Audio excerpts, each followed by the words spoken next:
ชีวิตบ่มีคำว่าแน่นอน ชีวิตบ่มีคำว่าสมบูรณ์แบบ ชีวิตบ่มีคำว่าตลอดไป ขนาดมื้อนี้ยังบ่คือกับมื้อวานเลย คนเฮานั้นมีทุกข์ก็ต้องมีสุข มีพบก็ต้องมีจากบ่จากเป็นก็จากตายเป็นเรื่องธรรมดา คนเฮานั้นมีเกิดขึ้นตั้งอยู่แล้วก็ดับไป มื้อนี้ก็มาร่วมงานแจกข้าวหาทางพ่อตูนที่ได้ล่วงลับดับกันไปแล้ว ขอให้ดวงวิญญาณจงไปสู่สุคติด้วยเถิด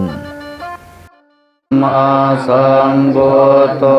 วิชาจารณสัมปันโนสุขโตโลกวิทูอนุตตรปุริสธรรมสารถิสัทธาเทวมนุสสานังพุทโธภควา